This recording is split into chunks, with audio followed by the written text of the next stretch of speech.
राधे राधे महाराज जी। जय श्री राधे, जय श्री राधे। आज हमारे स्टूडियो में आए हैं महाराज जी देवशरण शास्त्री। आपको बताएंगे हर चीज़ों का रहस्य सभी और भक्तों को ध्यान से राधे राधे राधे। सभी भक्तों को प्रणाम। और ध्यान से सुनिए, आपकी कोई भी कष्ट हो उसका भी समाधान मिलेगा। सबसे पहले महाराज जी आप अपना परिचय दीजिए। हाँ, मैं क्या है कि देवशरण नाम है मेरा, और बचपन से ही क्या है कि जीवन क्या है साधनाओं में ही गुजरा है।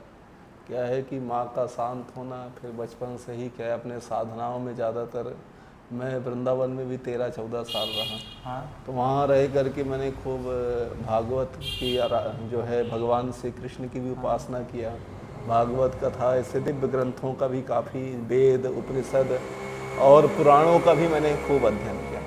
उस अध्ययन करने के बाद फिर मुझे लगा कि अब मुझे समाज का कल्याण करना चाहिए।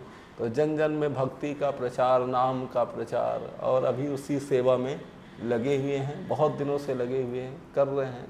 2008-9 से 8 से लगे हुए हैं, प्रयास कर रहे हैं समाज सेवा में। उसके बाद फिर कुछ दिन बाद फिर मुझे भगवती की कृपा हुई ऐसी कि बोले आप कुछ दिन जो है आप जन कल्याण करना है। तो फिर माँ ने मुझे जो है स्वप्न दिया।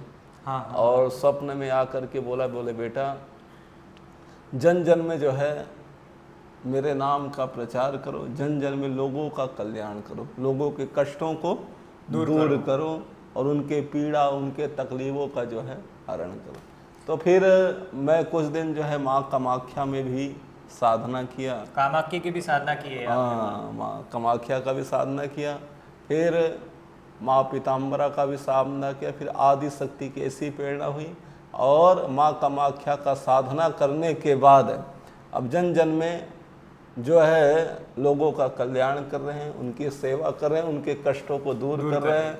कोई व्यक्ति आता है तो भगवती कृपा से पान में देख करके उनके पूरा भविष्य, वो किस वजह से आए हैं, किस वजह से आए हैं, क्या परेशानी है और क्या उनके घर में समस्या है, और बड़े से बड़े जो संकट उनके जीवन में चल रहे हैं, हाँ, उन संकटों से जो है कोशिश कर रहे हैं, मुक्ति मिल रही हाँ है। महाराज जी, आजकल हर परिवार तंत्र बाधा। अभी एक परिवार थे जिनके घर में अभी एक जिला में जो है 21 लड़कों को नौकरी लगी। किसी का कैंसर ठीक हो रहा है, किसी का हार्ट से समस्या ठीक हो रहा है, किसी की किडनी में प्रॉब्लम है वो ठीक हो रहा है। मेरा पहला क्वेश्चन यही है कि जो अपना शिव पार्वती है और जो 10 महाविद्या है, इनका क्या बीच का संबंध है? देखो शिव और क्या है, पार्वती। और 10 महाविद्या। 10 महाविद्या। देखो शिव तो अनादि हैं। हाँ। शिव अनादि हैं और भगवती भी अनादि है। पर शिव शक्ति के बिना नहीं रहते और शक्ति शिव के बिना नहीं रहते। ये दोनों एक दूसरे के क्या हैं, पूरक है, संयोग है। तो शिव और शक्ति के बिना जब दोनों एक दूसरे के बिना नहीं रहते हैं, तो जब भगवती क्या होती है कि जब भगवती का जो एक स्वरूप है पार्वती, और जब वो अपने कैलाश पर्वत पे जब भगवान शंकर के साथ जब विराजमान रहती है, और जब बड़े बड़े महादुष्ट जब उत्पात करते हैं, तो उन दुष्टों को अंत करने के लिए भगवती अनेक अनेक रूप में प्रकट होती है। तो जैसे पहले क्या बनी, दुर्गा बनी। जब दुर्गा बनी तो दुर्गा के ही शरीर से कौन प्रकट हुआ, काली ही महाकाली कहलाई। वही एक रूप से तारा, फिर वो जब 10 महाविद्या में उत्पन्न हुई तो वही तारा कहलाई। बगला मुख मतलब पार्वती का ही एक, काली का ही एक रूप है तारा रूप। क्या रूप है, तारा रूप। वही काली, फिर एक महाकाली, और फिर तारा, फिर षोडशी, फिर वही छिन्नमस्ता बनी। जब छिन्नमस्ता बनी वही बगलामुखी बनी।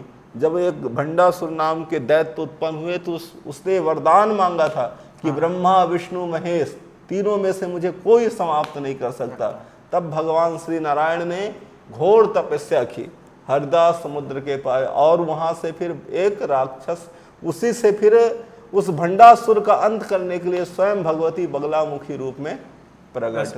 हाँ, तो ये सब 10 महाविद्या के ही रूप है। षोडशी, काली, और एक रूप है 10 महाविद्या में कमला कौन है, ये लक्ष्मी का ही एक लक्ष्मी का ही रूप है, तांत्रिक स्वरूप। हाँ, तांत्रिक स्वरूप।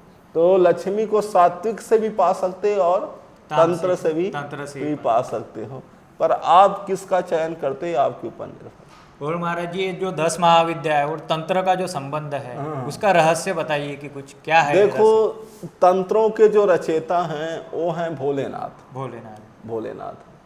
और भोलेनाथ की कृपा से ही ये तंत्र विद्याओं का जो है उत्पन्न हुआ है।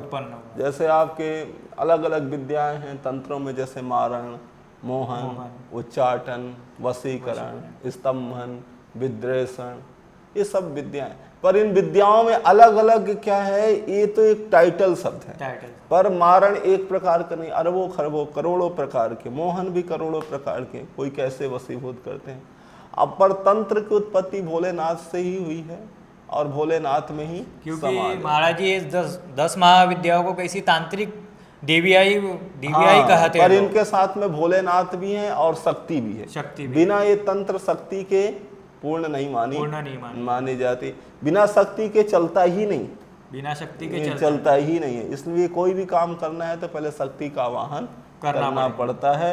अब वो उसने जो अपने इष्ट की आराधना किया है उस इष्ट से उसको प्राप्ति हो जाती है। महाराज जी ये तंत्र का निर्माण कहाँ से हुआ है, यानी कि सही बोलो तो? तंत्र का निर्माण जो भोले बाबा के द्वारा, भोलेनाथ के द्वारा हुए, अलग अलग मंत्र हैं। दूसरा फिर इसके बाद जो भोलेनाथ, फिर गुरु गोरखनाथ हुए, हाँ, जो सावर मंत्र के ज्ञाता हुए, मच्छंदर नाथ हुए, और भी फिर बहुत सारे हुए।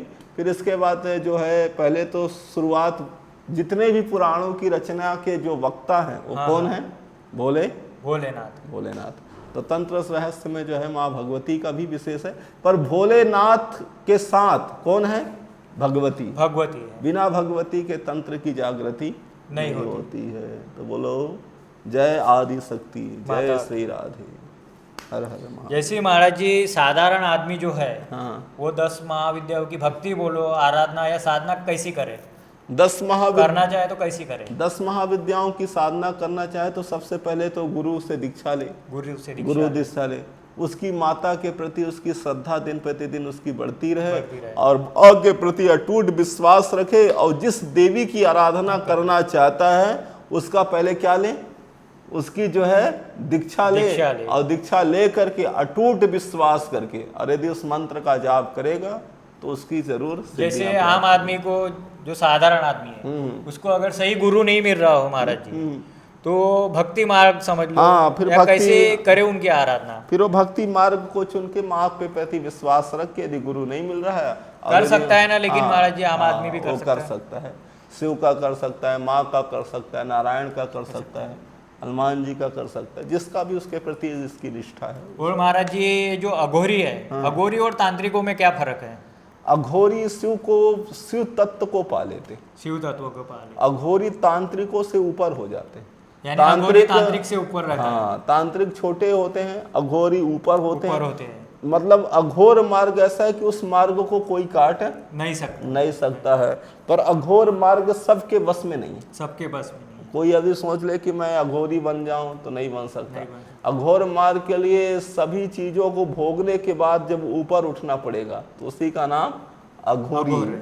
अघोर का मतलब क्या है? सभी चीजों को परित्याग करके, सभी चीजों को अमल करके फिर ऊपर उठे, उसी का नाम अघोर मार्ग। और ये तांत्रिक कोई है जो अपने जैसे, तांत्रिक कई प्रकार के होते हैं। कई लोग भूत प्रेत जगा लेते हैं। कोई लोग जो हैं, कोई लोग भैरव जी को भी जगाते हैं, कोई लोग काली जी की पूजा करते हैं। तो एक अलग अलग तांत्रिक होते हैं।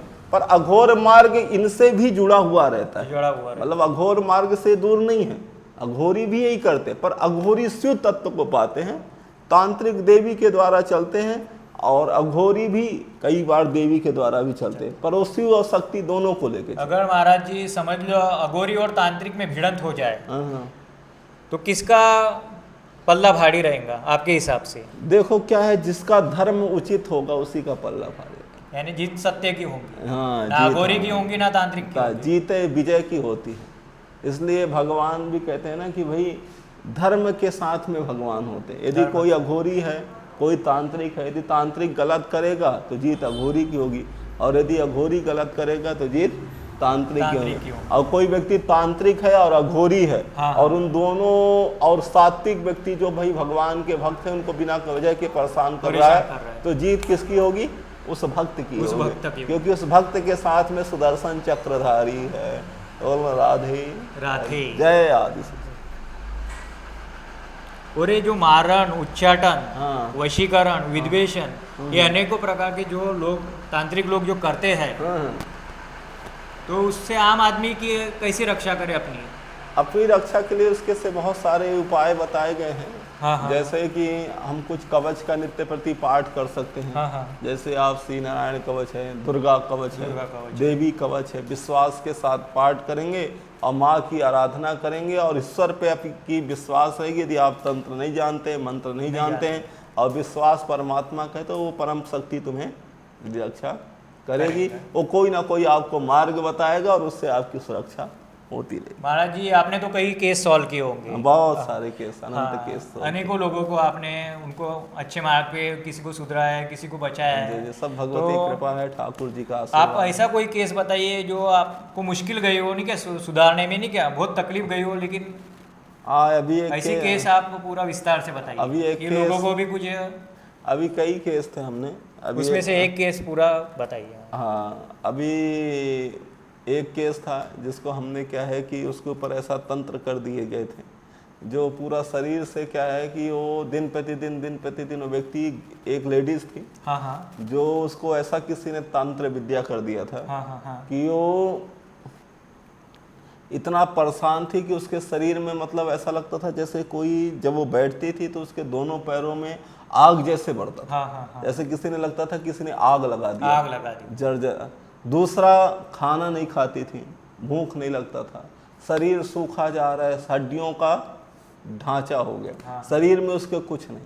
कई करोड़ों रुपए, मतलब लाखों नहीं करोड़ों डॉक्टरों को लगा दिए, इतना लगा दिए, कोई रास्ता नहीं बना। फिर उसके बाद किसी ने, जब फर्स्ट टाइम जब कोरोना का समय था, तो उस समय किसी कोरोना का केस है, कोरोना के, तो उस समय मेरा एड्रेस किसी ने दिया, बोले महाराज जी, किसी के थ्रू पहुंच गया।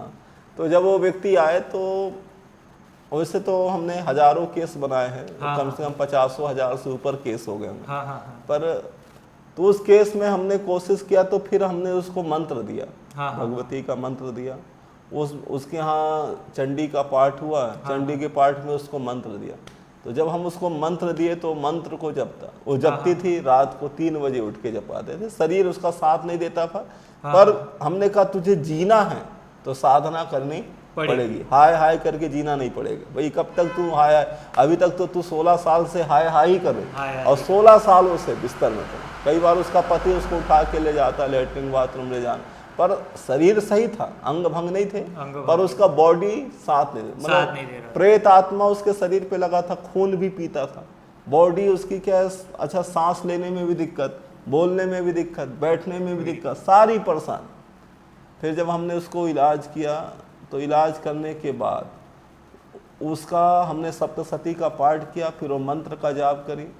इसके बाद हमने, जब वो भक्ति की प्रबलता बढ़ी और जब हमने इधर से उसका ट्रीटमेंट किया, तो उसके कम से कम ये समझ लो कि 75 तो उसके गुप्त अंगों से, जिसे प्राइवेट पार्ट कहते हैं, उससे तो कम से कम 75 तो उसको छोटे छोटे पुतले निकले बाल से जो उसके शरीर में जर्जर होता, जलता था, तो इतना तो कोयला निकला। अपने जब वो मतलब जिस मैदान जाती थी, तो वहाँ निकले। बहुत भारी तंत्र लगाया था उसके ऊपर, बहुत भारी तंत्र था। उसको क्या है कि किसी ने ऐसा तंत्र, चुड़ैलिन, प्रेत, मरघट, कई जगहों की उसको लगा दी। उसके बाद उसको जो है पुतले निकले, यहाँ तक कि गेंद निकला, फुटबॉल निकला, यहाँ तक कि उसके शरीर से 2 महीने तक बालू, रेत, गिट्टियाँ, ऐसे ऐसे सामान निकलते थे जिसके लिए हम, जैसे हम बता रहे हैं तो लोगों को सुन के बड़ा आश्चर्य होगा कि भाई ऐसा हो भी सकता है, और निकला। अंत में फिर कुछ महीनों के बाद में जब हमने उसका बंधन किया, जो ठीक हो गई, बढ़िया है, मस्त है, अभी ठीक है, अभी समय ठीक। तो ऐसे बहुत केसों को किए। अभी एक कैंसर का था, वो कैंसर का इलाज करके आए, किडनी वाले, पर उसको 2 महीना मतलब वो हार गए। कई बार तो उसका जो शरीर के अंदर में जो हड्डियां कई बार गले में अटक जाती थी, और वो व्यक्ति क्या है बहुत परेशान रहता है। अभी एक केस अभी हमने यही किया था आपके आमला के पास में ही, परमंडल है, तो वहाँ पे वो लड़का उल्टा चलता, तो उसका भी ठीक किया, वो भी ठीक हो गया। ऐसे बहुत सारे केस है जहाँ जी इस समय में हर परिवारों में नहीं क्या विद्वेषण की, शत्रुता की भावना है। ज्यादातर लोगों को सुनने में आ रहा है कि अभी मारण क्रिया बहुत चालू है, तो आम आदमी जैसी मारण क्रिया से बचना चाहे, देखो उसकी पहचान कैसी करेंगे कि ये मारण क्रिया अपने को ऊपर हुई है और इससे बचा कैसी जाए? आज के समय में तंत्र भी जरूरी है, पहले आज के समय में क्या है, डॉक्टर भी जरूरी है और मंत्र भी जरूरी है, पर हमें एकदम पूर्ण विश्वास डॉक्टर पे भी नहीं करना चाहिए और पूर्ण विश्वास इस पे भी नहीं करना। उसको पहचाने कैसे कि ये क्या है? पर यदि हम बार बार डॉक्टरी चेकअप करा रहे हैं और हमारा ट्रीटमेंट नहीं हो पा रहा है, हमारा इलाज नहीं हो पा रहा है, तो हम क्या करें ऐसी स्थिति? तो हमें ऐसी स्थिति में हमें इस चीज को भी ध्यान देना चाहिए कि वास्तव में ये चीज है। पर हम जो व्यक्ति नहीं मानता है, जैसे कहते हैं कि हम नहीं मानते, हम तो वो भैया वो भगवान से उसको शुक्रिया मनाना चाहिए कि हमें लगा नहीं, और जिस व्यक्ति को लगा है उससे पूछो कि वो व्यक्ति कैसा परेशान, कैसा परेशान, जिसको परेशानी होगी उसको ही पता चलेगा, वही पता। जाके पग नहीं फटी बिवाई, ताका जाने पीर पराई। अब बहुत लोग कहते हैं काला धागा बांधने से क्या होता है। अरे भाई, काला धागा का महत्व जब ही समझ में आएगा जब आपके ऊपर प्रॉब्लम रहेगी, और जिसको प्रॉब्लम ही नहीं हुआ है तो उसको क्या समझ में ऐसा है। तो इसको आम आदमी कैसे, यानी बचाव करने के, बचाव के लिए प्रारंभिक बचाव है, पहले तो आप अपने डॉक्टर को दिखा लें। बहुत परेशान है, शरीर में आपका सूखापन है। अभी हमने एक केस अभी यहीं आया था, ये आपके बैतूल जिला की ही बात है। हार्ड एक आदमी 20 मारण का ही केस बता दीजिए। हाँ, मारण का ही केस था। उसको हार्ट से संबंधित प्रॉब्लम थी। तो उनके परिवार में 20 लोगों को अटैक आ गया। कितने लोगों को? 20 लोगों को। 20 लोगों को, मतलब परिवार में चाचा चले गए, ताऊ चले गए, बुआ चले गए, पता नहीं चल रहा कि उनको कैसे जा रहा है। अटैक, बढ़िया बात कर रहे, खाते खाते ही अटैक। हाँ, तो जब हमने उनका ट्रीटमेंट किया तो उसके बाद 20 लोग तो खत्म हो गए थे, पर उसकी बहन मेरे से मुलाकात हुई। किसी ने मेरा एड्रेस बताया, बोले गुरुजी अब परेशान होके कोई ना कोई बता ही देता है। तो वो बहुत परेशान थी, तो उसका भाई आया, बोले मेरा एक भाई है बहुत परेशान है गुरुजी, उसको भी हार्ट की प्रॉब्लम चल रही। हमने कहा दिखा देना। पान में जब दिखाया गया तो हमने उसको बताया कि भैया ये प्रॉब्लम है, ये तो तंत्र बाधाओं से हो रहा है। तो फिर अंत में उसको रायपुर में रहता था, उसको भाई को बुलाया और हमने ट्रीटमेंट किया। मतलब वहाँ से आने में, मतलब मेरे से मिलने में उसको 2 किलोमीटर में 20 जगह बैठा हुआ, और जब हमने उसका इलाज किया तो आज इलाज किया और कल वो दौड़ने लग गया, तो ठीक हो गया। कोई प्रॉब्लम तो थी उसको। तो ऐसे बहुत सारे केसों को किए, जो विश्वास लेके आया उसका काम हुआ, और जो विश्वास नहीं भी किया फिर भी उसका काम हुआ।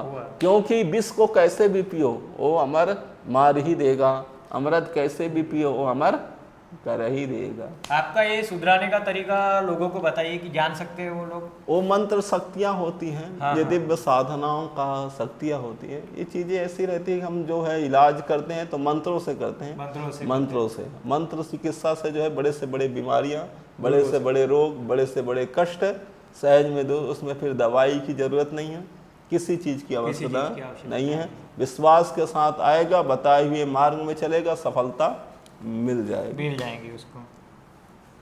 महाराज जी, ऐसा कोई मंत्र बताइए जो आम आदमी के काम आ सके और हर चीज से छुटकारा पा सके, जैसे किसी को तंत्र प्रॉब्लम। भगवती का मंत्र है, ओम सर्वाबाधा विनिर्मुक्तो धन धान्य सुतान्विता मनुष्यो मत प्रसादेन भविष्यति न संशय। या फिर आप ले सकते, सूलेन पाहि नो देवी पाहि खड्गेन चम्बिके घंटा सुनेन ना पाही। ये मंत्र दुर्गा सप्तशती का है। हाँ, दुर्गा सप्तशती का है।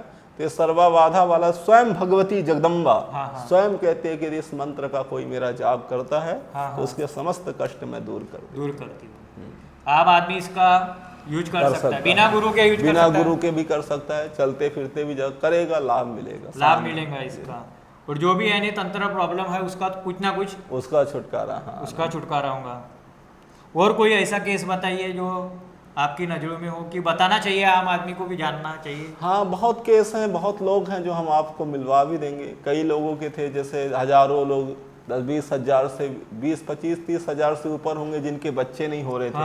अभी एक जयपुर का ही केस है, एक धोबिन समाज की लेडीज थी, वो मैं अचानक मेरी मुलाकात हुई तो किसी ने मिलवाया, बोले गुरुजी यहाँ चमत्कार होंगे तभी आप रह सकते हैं। तो हमने कहा ठीक है। तो बोले गुरुजी इसकी 18 साल से बच्चा नहीं हो रहा है। अब मेरे मुख से निकल गया गारंटी लेता हूँ।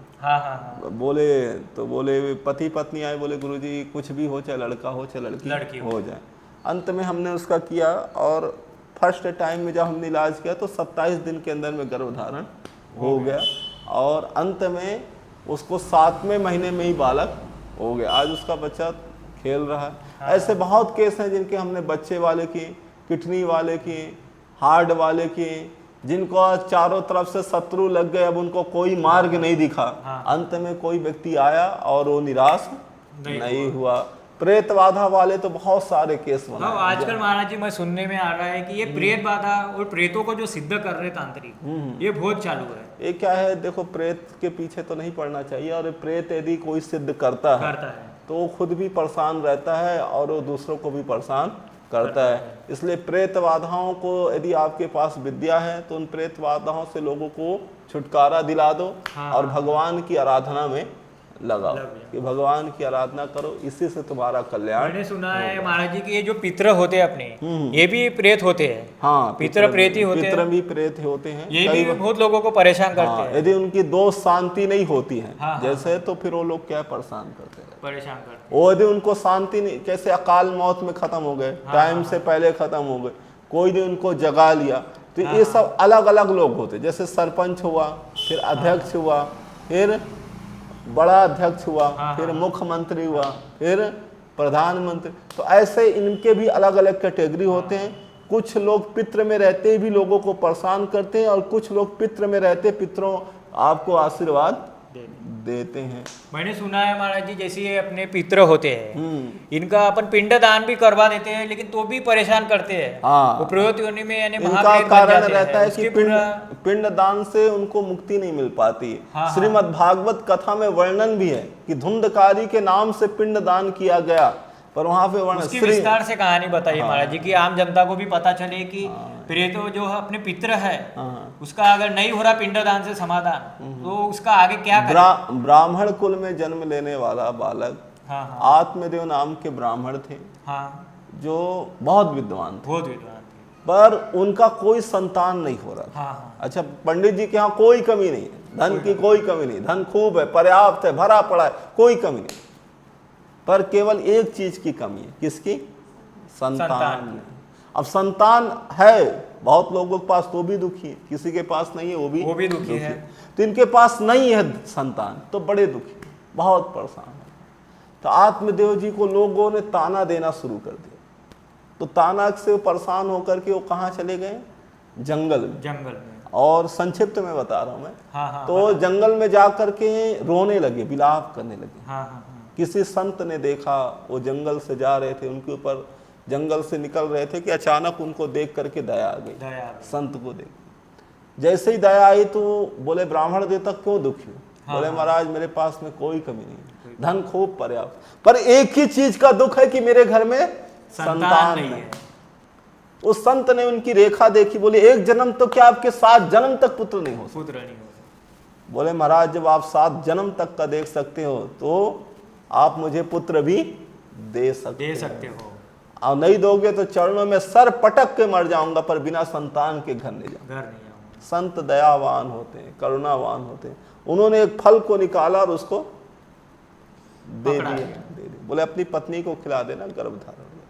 अपनी पत्नी के पास गए और पत्नी से बोले देवी इस फल को खा लेना, तुम्हें गर्भधारण। पत्नी बोली ठीक है खा लूंगी। उसकी सहेली थी, उसके 9 बच्चे हो गए थे, 10वां होने वाला था। उसके पास बैठ के रोने लगी। बोली बहन मेरे पति पता नहीं कहाँ कहाँ जाते, कभी किसी के पास कभी किसी के पास।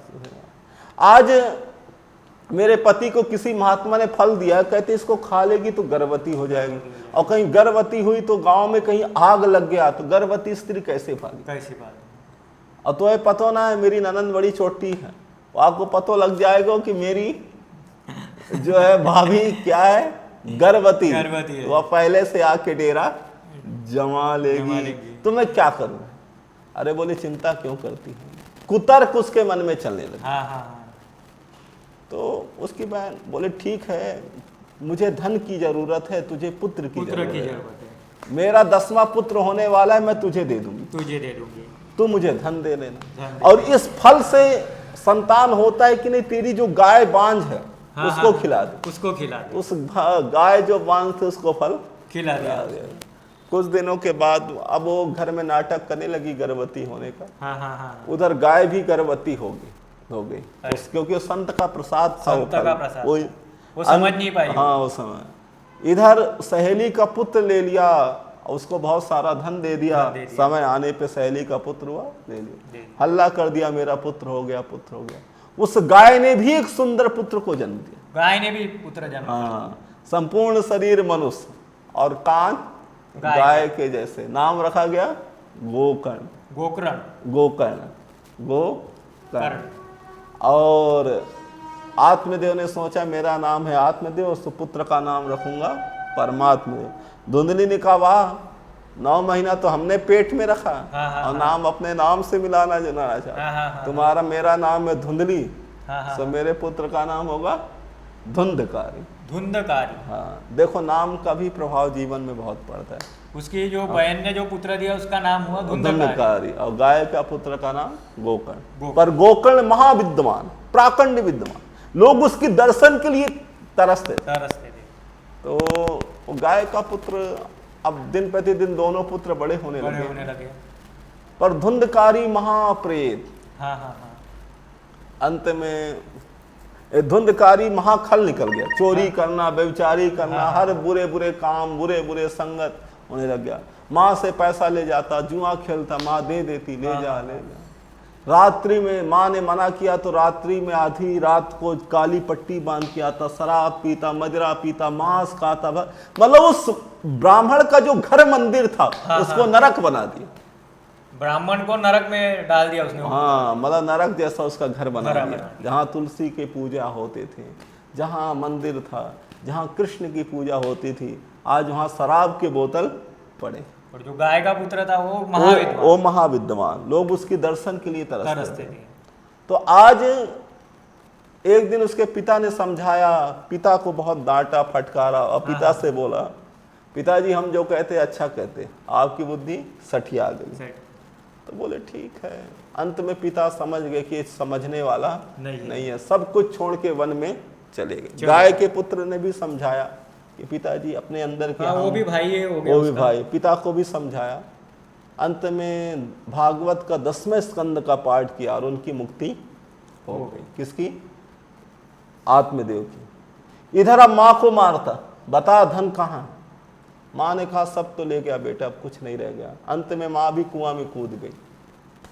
5 वेश्याओं को घर में ले आया, उन्हीं के साथ पड़ा रहता धुंधकारी। हाँ, उन वेश्याओं ने देखा इससे तो बहुत सारा धन मिल गया, राजा इसको कल दंड देगा, हो सकता है हमें भी सजा ना मिल जाए। तो उन्होंने क्या किया, उसको सोते हुए उसके मुंह पे अंगारा जलता हुआ, अंगारा कोयले का डाल के और जमीन पे गाड़ के और धन लेकर के भाग गए। पर उसका जो भाई था जिसका नाम था गोकर्ण, जब उसको पता चला तो उसने अपने धुंधकारी के नाम से पिंडदान किया। जब पिंड का दान किया और आज जब अपने उस पिंड दान करके जब घर लौटे तो अपने घर में जब सोए तो धुंधकारी तो खत्म हो गया था, पर क्या बन गया था? प्रेत नहीं, महाप्रेत। मतलब प्रेत का भी राजा बन गया, प्रेत राज महा। पर भटक रहा है, हवा पीता है, पिंडदान होने के बाद भटक रहा है, पिंडदान भटक रहा है, हवा पी रहा है, अब यहाँ तक खून पी रहा है, पड़ा हुआ है, कई महीने भोजन नहीं मिलती। इसलिए कभी अकाल मौत नहीं, कई बार लोग हम सोच लेते नहीं हम अकाल मौत खत्म हो जाए, फांसी लगा लें, जहर लगा, तो ऐसा नहीं करना चाहिए, ऐसा नहीं करना। तो उसने जब ये भाव आया तो उसने बोले तो अब क्या होगा? तो उसने क्या हुआ कि अब उस रात्रि काल में आत्म जो गोकर्ण था उसको डरवा रहा है, अलग अलग आवाज आ रही, शेर की, चीता की, भालू की।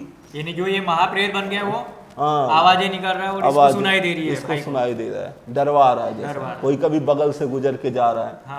गोकर्ण तपस्वी था, गायत्री जाप करता था, तुरंत हाथ में जल लिया और जल लेके आमंत्रित करके जो छींटा मारा कि एक महाप्रेत आत्मा का छाया उसके सामने बोले तुम कौन हो, हमें क्यों डरवा?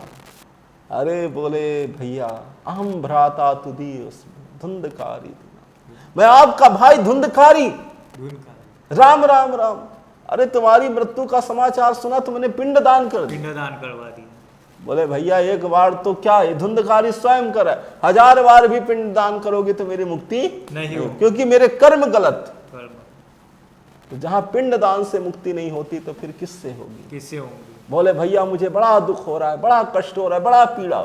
बोले धुंधकारी चिंता ना करो, तुम्हारा कोई ना कोई उपाय देखेंगे। सुबह उठते ही गांव वालों से मिले, उन्होंने शास्त्रों को खोला, कुछ समझ में नहीं आया तो उन्होंने भगवान सूर्य को जल दिया, तो सूर्य भगवान की गति को रोक दिया, रथ को। किसने महाराज जी? ये गाय के पुत्र ने, गोकर्ण ने यानी सूर्य भगवान का रथ रोक दिया। हाँ, रथ को रोक दिया। सूर्य भगवान प्रकट हो गए, बोले मांग लो वरदान। बोले किस लिए हमारे रथ को रोका?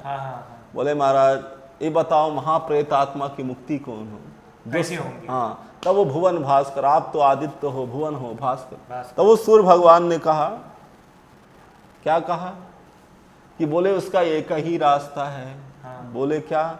श्रीमद् भागवत सप्ताह वाचनम कुरु, आप 7 दिन तक श्रीमद् भागवत कथा का पारायण कराओ, मुक्ति हो जाए। तो उसके नाम से भागवत कथा रखा गया। तो जहाँ कथा हो रही थी वहां बांस के पंडाल थे, धुंधकारी को बुलाया गया, पर धुंधकारी को हवा उड़ा के ले जा रही, क्योंकि प्रेत आत्मा उस बांस में नहीं बैठती है, नहीं बांस मतलब बिना बांस के नहीं बैठती है, बिना बांस के नहीं। तो वहां बांस था तो उस बांस के अंदर प्रवेश कर गया। तो बांस में हवा का वास नहीं होता, जैसे हवा नहीं घुसता, तो उसमें जैसे पहले दिन की कथा सुना, पहली ग्रंथि फट गई, 6 दिन, दूसरे दिन में दूसरे, तीसरे दिन में तीसरे, और 7 दिन में 7 ग्रंथियां फट गई। और महाप्रेत आत्मा भगवान के धाम से विमान आया, उसका शरीर प्रेत शरीर जल के राख हो गया, दिव्य स्वरूप में प्रकट हो गया, पीताम्बर पहने, 4 हाथ, और अपने भाई को जा करके प्रणाम किया। बोले भाई यदि आज आप नहीं होते तो मेरा कल्याण नहीं होता, मैं प्रेत बने हजारों लाख करोड़ों वर्षों तक पड़ा रहे। अंत में वो विमान में बैठा और भगवान के धाम को चला गया। यानी महाराज जी श्रीमद् भागवत कथा से भी मुक्ति होती है, जिसकी मुक्ति नहीं हो काई से भी वो भागवत कथा से मुक्ति कर सकता है। माता जी जो 10 महाविद्या में है, अभी मैं कुछ क्वेश्चन पूछ रहा हूँ। अभी माता बगलामुखी का ट्रेंड बहुत चालू है, यूट्यूब पे आप देखते हो। जो कोई नहीं वो माता बगलामुखी का नाम ले रहा है। बगलामुखी देखो तंत्र की देवी है, तंत्र की देवी, राज राजेश्वरी है, और पीताम्बरा है, शक्ति पीठ है। मतलब वो उनकी पूजा करने से लोगों के तंत्र जो कोई किया कराया रहता है वो खत्म हो जाता है और उसको विजय दिलाती है शत्रुओं पे।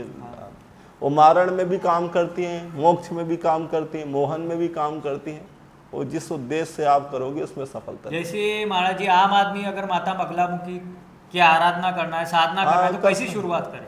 साधना शुरू कहाँ से करें? साधना करने के लिए पहले तो माँ को पूजन करें, स्नान कराएं, उनको सुंदर वस्त्र पहनाएं, तिलक लगाएं कुमकुम का, और फूल कनेर का फूल चढ़ाएं, और माँ के मंत्रों का बीज मंत्र है उन मंत्रों का जाप करें, और माँ के प्रति श्रद्धा रखें, सरसों के तेल का दीपक जलाएं, हल्दी के माला से जाप करें, और उसमें हल्दी की गठान सरसों के दीपक जो जल रहा है उसमें डाल दें, उससे लाभ मिलने लग जाए। और इसमें अगर माता जैसे 10 महाविद्या ये तांत्रिक देवी मानी जाती है। हाँ, 10 महाविद्या। तो इसकी भक्ति मार्ग कैसा रहेगा? यानी भक्ति कैसी भक्ति का मार्ग नहीं, ये तो शक्ति का मार्ग है। पर जब भक्ति होगा तभी शक्ति आएगा। तो माँ के प्रति आस्था रखते ही उनके जब मंत्रों का जाप करोगे तो फिर वही भक्ति दे देगी, वही भक्ति देगी। महाराज जी ऐसी कोई केस बताइए जो हल ना हो रहा और माता बगलामुखी की कृपा से वो सॉल्व हुआ हो। बहुत सारे केस हैं। ऐसी कोई आपका एक्सपीरियंस बताइए जो अभी एक केस के लिए माता बगलामुखी को बुलाना ही पड़ा। अभी एक केस था, अभी हमने उसको किसी ने रेप केस में लगा दिया। हाँ हाँ। अब बहुत परेशान हो गया, उज्जैन की घटना है। उज्जैन की घटना। अब बहुत परेशान हो गया चारों तरफ से, अब कोई रास्ता नहीं दिख रहा है, यहाँ तक कि सबको हाथ पैर जोड़ लिए। और वो लड़का गलती किया नहीं था। और लग गया। अंत में फिर हमने माँ भगवती बगलामुखी का जब अनुष्ठान किया, हमने उससे बोला 24 घंटे में भगवती कृपा हो जाए। अंत में भगवती ने 24 घंटे में छोड़ा दी। तो ऐसे ऐसे असाध्य कार्य को कर देती है। यानी कानूनी केस में भी विजय दे देती है। राजनीति में भी यदि किसी को सफलता चाहिए तो उसमें भी विजय दे देती है। यदि किसी को पद चाहिए, किसी पे यदि शत्रु पे विजय चाहिए, कानूनी में विजय चाहिए, ये विजय की देवी ही है। विजय की देवी है ना। लक्ष्मी दे देती, पद दे देती, सम्मान देती, इज्जत दे देती, और अंदर के शत्रुओं का अंत कर देती है। इसलिए इसको आराधना करता है, लाभ ही लाभ देती है, लाभ ही लाभ। इसलिए माँ आदि शक्ति है। तो बोलो जय माँ आदि शक्ति। इसके जो तीर्थ स्थान है महाराज जी अलग अलग जगह में है। एक अभी आपके दतिया में है, एमपी में है, सिद्धपीठ है। एक आपके नलखेड़ा है, उज्जैन के पास। अभी हमने हिमाचल में भी जो मेन स्थान है वो हिमाचल में है नहीं, हिमाचल कांगड़ा में, वहाँ पे भी स्थान है। अभी जाने का चल रहा है। कुछ भक्त लोग यदि सब तैयार होंगे तो हिमाचल की यात्रा, वहीं 2 दिन की शिविर भी लगेंगे, तो सभी को भी चलेंगे। महाराज जी मैंने सुना है कि माता जो है सबसे पहले राम ने भी माता बगलामुखी को जपा है। राम ने भी जपा युद्ध के समय, और पांडवों ने भी जपा। यानी राम में भी जिक्र आ रहा, रामायण में भी आ रहा है। अर्जुन ने भी जपा ना। भगवान श्री कृष्ण ने कहा, हे पार्थ उठो, बोले कल युद्ध होने वाली है, माँ की आराधना करो। बोले प्रभु जब आप हैं तो फिर माँ की आराधना भी जरा। बोले फिर भी आराधना तुम्हें करनी पड़ेगी। उसके भी वो जगदम्बा का भी आशीर्वाद लेना। पर वो नहीं आएगी, बोले वो आएगी, क्योंकि मैं तेरे मैं साथ हूँ। हाँ, मुंह जपेगा तो नहीं आएगी, और दिल जपेगा तो आएगी। माँ की आराधना श्रद्धा से अर्जुन ने किया कि माँ जगदम्बा प्रकट हो गई। बोले मांग लो वरदान। पार्थ बोले मांग लो, क्या चाहिए अर्जुन? बोले मुझे माँ विजय श्री का वरदान। बोले जहाँ कृष्ण है वहाँ विजय ही विजय। पर फिर भी तूने मेरी आराधना किया, तो जा मैं तुझे आशीर्वाद देती हूँ कि इस महाभारत के युद्ध में मैं चंडी रूप में विराजमान रहूंगी। तो ऐसी है, आराधना करोगे तो लाभ मिलेगा। यानी माँ बगलामुखी अनंत कालों से पूजा चालू आ रही, अनादि है वो, अनादि। रामायण में, त्रेता में भी इसका हुआ, सतयुग अनादि तत्व है, अनादि।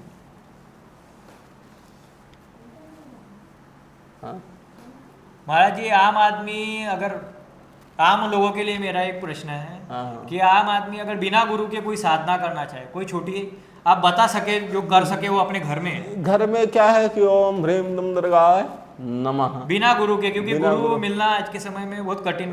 तो फिर राधा कृष्ण पकड़ लो, कृष्ण राधा। आप ऐसी साधना बताइए छोटी, या माँ की करना चाहो तो माँ की कर सकते हो। माँ के जैसे अभी सर्वबाधा वाला मंत्र बताए थे, सर्वबाधा, इस मंत्र का जाप करते हैं, इसकी भी साधना हो सकती है। हाँ, इसका भी जाप कर से। अब माँ का नाम यदि कोई व्यक्ति माँ माँ भी कहता है तो उसका कल्याण हो जाता है। वो तो जगत की अम्बा है, इसीलिए उसका नाम जगदम्बा है। तो उसका यदि जगदम्बा जगदम्बा भी कहेगा तो उसका भी कल्याण हो जाता है। तो यदि वो साधना करेगा, बिना गुरु के भी करेगा तो लाभ मिलेगा। पर गुरु होना बहुत जरूरी है। राम कृष्ण भगवान आए तब भी उन्होंने गुरु बनाया, तो गुरु के बिना कृपा नहीं होती है। पर आराधना करते रहोगे तो वही माता ही आप पर कृपा करेगी, आपको गुरु मिल जाएगा।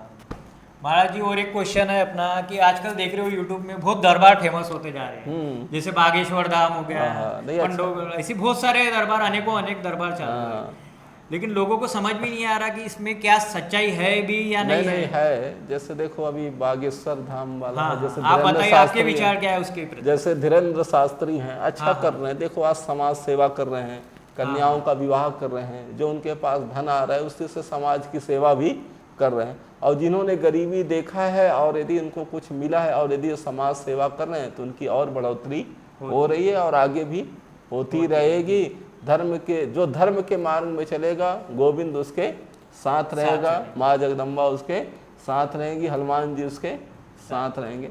तो जो धर्म के मार्ग में चलता है लाभ देता है। जैसे पंडोखर वाले हैं, तुम्हारे धीरेन्द्र शास्त्री हैं, जो कर रहे हैं अच्छा कर रहे हैं, नई युवक पीढ़ी है, आगे भी करते रहे, उनको बढ़ता रहे ऐसी। और महाराज जी कुछ नौजवान है जैसे कि नहीं क्या वो जल्दी सफलता चाहते, उस कारण कैसे देखो महाराज जी जैसे महाराज जी वो चाहते हैं कि जल्दी सफलता चाहे, उस चक्कर में यूट्यूब में देख के या सोशल मीडिया में पढ़ के ये कर्ण पिशाचिनी है, जो कर्ण पिशाचिनी हो गया या भूत प्रेत की साधना, ये प्रेत ये इसके तरफ ज्यादा बढ़ रहे हैं लोग। देखो ये तो, लिए आप क्या बताएंगे कि ये कर्ण पिशाचिनी की साधना करनी चाहिए या ना करनी चाहिए? बिना गुरु के तो ये साधना नहीं करनी चाहिए। ऐसी साधना खतरनाक हो सकती है, ये साधना आपके लिए गलत भी हो सकती है और दुखदाई भी हो सकती है, आपके जान भी जा सकता है। इसलिए बिना गुरु की कृपा नहीं होती, और ये तो किसी के विशेष सानिध्य में रह के ये साधना करनी चाहिए। विशेष नॉलेज से ही साधना करनी चाहिए, नॉलेज नहीं है तो साधना नहीं करनी चाहिए। अब बिच्छू का मंत्र नया है और हाथ डाल दिए किसमें, बिल में, तो क्या होगा, काट ही देगा सांप। इसी प्रकार हमें मंत्र सही आना चाहिए, गुरु कृपा हो तभी कृपा हो सकती है। ये लोगों को महाराज जी शॉर्टकट थोड़ा चाहिए, जब परम शक्ति बैठी है आपको सब देने के लिए, फिर उसकी जरूरत नहीं है। आप क्यों इसके पीछे पड़ रहे हैं? गलत करते हैं, भूत प्रेतों की साधना नहीं करनी चाहिए, गलत है। क्योंकि माता आदि शक्ति देने के लिए आपको वो परमात्मा स्वयं आपको उस परम पिता परमात्मा की आराधना करनी चाहिए, वो महाशक्ति की उपासना करनी चाहिए, जिससे जीव मात्र का कल्याण हो, समाज का कल्याण हो, आपके साथ साथ संसार का भी कल्याण, उद्धार हो, ये आराधना जी। अब मैं आखिरी क्वेश्चन पूछ के अपना समाप्त करूंगा। जी। जैसे कोई राम को मानता है, कोई शिव को मानता है, कोई कृष्ण को, कोई दुर्गा को, अनेकों अपने सनातन धर्म में अनेकों शक्तियां हैं। जी। लेकिन मैं आपसे एक क्वेश्चन जानना चाहूंगा कि इसमें से परम कौन है, परम सत्य कौन है, इसमें से परमात्मा कौन है? देखो परमात्मा तो स्वयं जैसे भगवान श्री कृष्ण कहते हैं, हे अर्जुन मैं ही सत्य हूँ। शिव ने भी कहा है कि मैं ही, कृष्ण ही सत्य है, शिव ही सत्य है, सत्य पे ही सब प्रतिष्ठित है।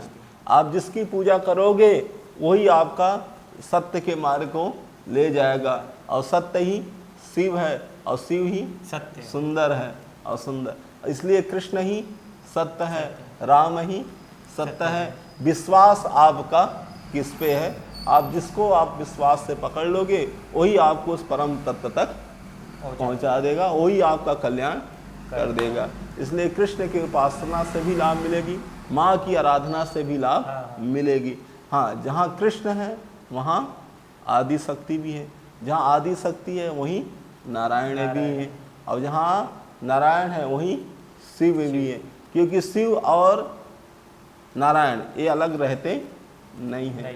नारायण की चिंतन किसकी करते हैं, शिव की, और शिव किसकी चिंतना करते हैं, नारायण। तो कौन बड़ा है कौन छोटा इसमें मत पड़ो, बस आपको किसके प्रति आपका विश्वास है। माँ के प्रति है तो माँ को पकड़ लो, जहाँ माँ होगी वहाँ शिव भी रहेंगे, वहाँ नारायण भी रहेंगे। महाराज जी अभी अपन YouTube पे देख रहे हैं, नाम जप का बहुत चालू है। जैसे अपने प्रेमानंद महाराज जी हो गए, इनके बारे में थोड़ा बताइए कि ये क्या सही है कि नाम जपने से भी हर समस्या हल हो सकती है? कलयुग केवल नाम आधारा, सुमिर सुमिर नर उतरहि पार। कलयुग में तो नाम ही आधार है। यत् फलम नास्ति तपसा न योगेन समाधिना तत्फलम सम्यो कलहु केशव कीर्तना।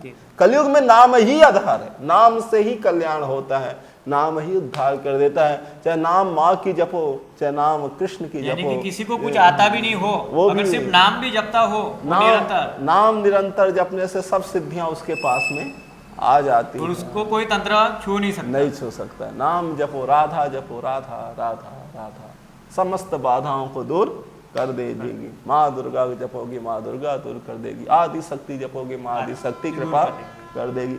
शिव का जपोगे, शिव ही कृपा। बस नाम जपो, नाम जपन, नाम तो सबसे बड़ा धन है। ये लोग आज के समय में दुखी क्यों है? क्योंकि नाम नहीं जपते हैं, इसलिए दुखी है, ये परेशान है, ये पीड़ा में है। पर इनको बिना मोल के भी बिक रहा है, फिर भी ये लेना नहीं चाहते। इसलिए तो कहते हैं कि राम नाम अनमोल है, दामन बिना बिखाए, बलिहारी या नाम को ग्राहक ना। तो नाम अनमोल है, बिना मोल के भी बिक रहा है, पर ग्राहक नहीं ठहर पा रहा। बीच में देखा होगा महाराज जी आपने कि बहुत कंट्रोवर्सी हुई थी कृष्ण और राधा के बारे में। हाँ हाँ, बहुत लोगों ने राधा की शादी हुई है ऐसी है, अरे कंट्रोवर्सी फैली थी। ये आप कृष्ण और राधा को कैसे देखते हो? अरे राधा और इसका कृष्ण, रहस्य क्या है, आप थोड़ा विस्तार से बताइए। राधा और कृष्ण कोई साधारण नहीं है, वो परलौकिक अलौकिक शक्ति है, दिव्य शक्ति है। वो पूर्ण से पूर्ण है, पूर्ण मिदम पूर्ण जो हम कहते हैं ना, वो पूर्ण से भी पूर्ण है। राधा ही कृष्ण है और कृष्ण ही राधा है। एक ही ज्योति ऊपर से नीचे गई है, वही राधा और कृष्ण है। वो दोनों में कोई भेद नहीं है, वो दोनों तो पूर्ण है। वो शादी करें ठीक है, ना करें तो ठीक है, वो तो परम शक्ति हैं। ये तो फिर भी उन्होंने लौकिक दृष्टि से उनका जो है भांडरी वन है वहाँ शादी हुआ था। बचपन में ब्रह्मा जी ने स्वयं किया था। पर राधा और कृष्ण में कोई भेद नहीं है, दोनों एक ही है, दोनों एक है। देह दो हैं और प्राण एक है, उसी को हम राधा और माधव कहते हैं। तो जो राधे राधे जपते हैं कन्हैया उनके पीछे चले आते हैं। ये लेते हैं, जब राधे राधे जपोगे चले आएंगे बिहारी। ठीक है महाराज जी, इसी के साथ आपका धन्यवाद इतना कुछ बताने के लिए। प्रसन्न रहो, आनंदित रहो।